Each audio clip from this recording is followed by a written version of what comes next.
À la une ce soir, cette enquête menée par notre journaliste Nelson Getten sur l'essai Discovery. Enquête, vous allez voir, pleine de surprises, de rebondissements. Je reviens à la genèse. Le 22 mars dernier, le directeur général de la Santé, Jérôme Salomon, que l'on connaît tous désormais, annonce le lancement d'un nouvel essai pour tenter de trouver un médicament efficace contre le Covid-19.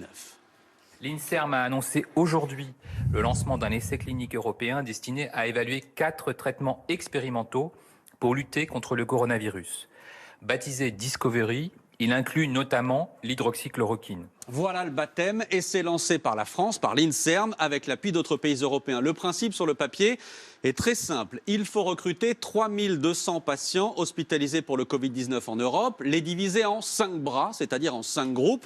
L'un recevra des soins classiques, de l'oxygène par exemple, mais pas de médicaments particuliers. C'est un groupe témoin. Les patients des 4 autres bras prendront, eux, de l'hydroxychloroquine ou du remdesivir ou du lopinavir, des médicaments dont on sait qu'ils ont déjà été efficaces face à d'autres virus. Et c'est capital donc dans la lutte contre le Covid en France. D'ailleurs, le gouvernement français prévoit alors de dévoiler les résultats très rapidement. Ce sera début avril, commence même par dire Frédérique Vidal, la ministre de la Recherche. Plutôt fin avril, dit ensuite l'INSERM. Nous sommes aujourd'hui le 5 mai, toujours pas de résultats, mais hier, Emmanuel Macron a donné une nouvelle date. On a le protocole Discovery, auquel on croit beaucoup et qui est très important, qui est un protocole européen, avec, vous le savez, plusieurs branches. Il y en a une sur la fameuse hydroxychloroquine et azithromycine.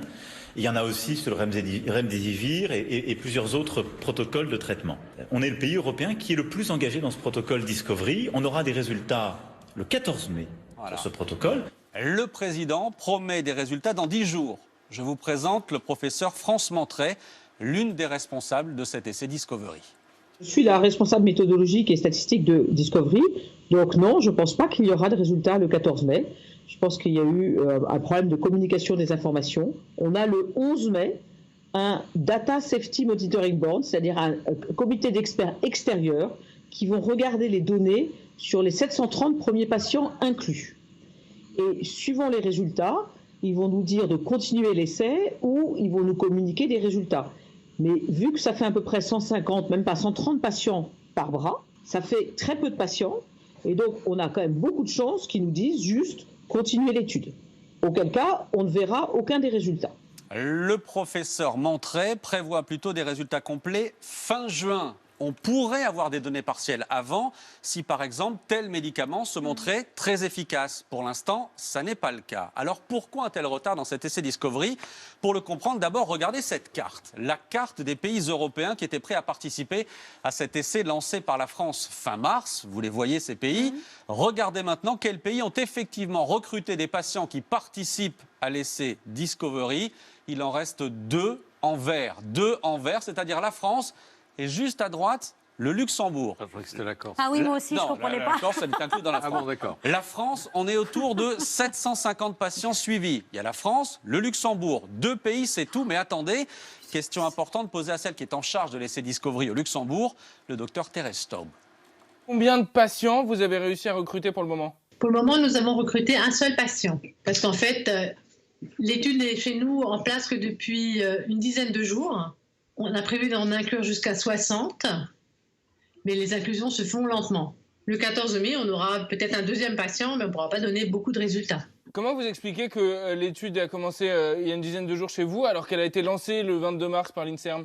Elle a été lancée en France le 22 mars, mais dans les autres pays, il faut des accords supplémentaires. Donc il faut un accord du comité d'éthique national. Il faut un accord du ministère de la Santé et ensuite il faut que la logistique suive pour pouvoir démarrer l'étude. Et la logistique pour l'instant ne suit pas. Le Luxembourg nous aide un peu, mais où sont passés les 7 autres pays qui étaient prêts à participer au départ? Plusieurs cas de figure. Le Royaume-Uni, par exemple, a préféré lancer son propre essai, baptisé Recovery. L'Espagne et l'Italie ont finalement choisi de participer à Solidarity. C'est un autre essai qui a été lancé par l'OMS, moins contraignant, moins exigeant, moins coûteux. Bref, sur les essais cliniques, l'Europe est un échec. Ça, c'est ce que dit Yazdan Pana, qui chapeaute l'essai Discovery en France. Et puis, il y a des pays qui ont hésité, comme la Belgique, hésité face à la logistique, à la lourdeur des procédures administratives. Le professeur Ites est épidémiologiste à l'hôpital Erasme de Bruxelles. Nous, on a estimé que, en tout cas sur les prochaines quelques mois, on estime qu'on pourrait mettre 50 patients dans notre institution. Vous dites plusieurs mois. Je ne sais pas promettre, certainement ça ne va pas être dans les prochaines 2 semaines parce qu'on n'a pas assez de patients et donc c'est très difficile de vraiment savoir comment ce que l'épidémie va évoluer. Vous diriez qu'on a raté la première vague en termes d'essais cliniques au niveau européen ? Certainement. Donc je pense que ça pour moi c'est clair. Je pense qu'il y a des choses qui doivent être mises en place pour faciliter tout ce qui est procéduriel, administratif, etc. pour des situations pareilles. J'insiste sur un point qui vient d'être dit, on n'a pas assez de patients. Plus le temps passe, moins les hôpitaux reçoivent de malades puisque l'épidémie ralentit. Et donc, plus ce sera compliqué de recruter des candidats pour cet essai Discovery, sauf, et vous en parliez... En cas de deuxième vague. Exactement, s'il y a une deuxième vague. On ne souhaite pas, évidemment. Hein. Sans compter que ça coûte cher. Le suivi d'un patient Discovery coûte autour de 5 000 €. L'hôpital de Bruxelles, dont on vient de voir des images, l'hôpital de Bruxelles va finalement participer à l'essai, mais sur ses fonds propres pour le moment, sans aucune aide supplémentaire extérieure. Et puis tout dernier point, je reviens à la chloroquine. On va retrouver le professeur France Montré, l'une des coordinatrices de l'essai en France. Elle reconnaît qu'au départ, la chloroquine ne faisait pas partie de l'essai, ne faisait pas partie des médicaments les plus prometteurs.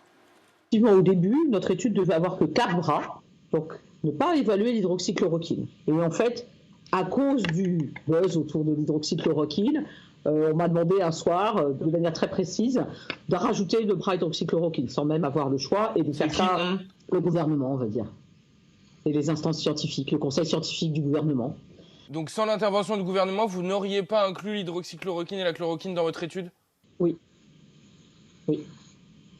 Enfin, gouvernement et conseil scientifique avec qui je travaille. Le principal investigateur de l'étude, c'est quand même Yazdan Pana, qui est au conseil scientifique. Donc c'est aussi sa demande. Hein, donc c'est le gouvernement et sa demande. Voilà, Yazdan Pana, dont on parlait, qui chapeaute l'essai en France. Et pour lui, si la chloroquine a été ajoutée à Discovery, on l'a parlé avec lui aujourd'hui, si la chloroquine a été ajoutée, c'est parce que notamment l'OMS souhaitait aussi tester le médicament. Mais au final, les polémiques, la promotion qui a été faite autour de l'hydroxychloroquine a, semble-t-il, été un autre frein à l'essai Discovery. Quand les patients arrivaient, certains patients avaient déjà été traités par l'hydroxychloroquine en ville. Et effectivement, c'était une contre-indication à rentrer dans l'essai. Donc ces patients ne pouvaient pas être inclus dans l'essai. Et l'autre chose, c'est que certains patients refusaient de rentrer dans notre étude parce qu'ils voulaient tous de l'hydroxychloroquine. Et même certains médecins ne voulaient pas mettre les patients dans l'essai parce qu'ils étaient persuadés qu'il fallait donner l'hydroxychloroquine et qu'ils n'avaient plus besoin de l'évaluer. Voilà, enquête complète, je le disais, signée Nelson Géten.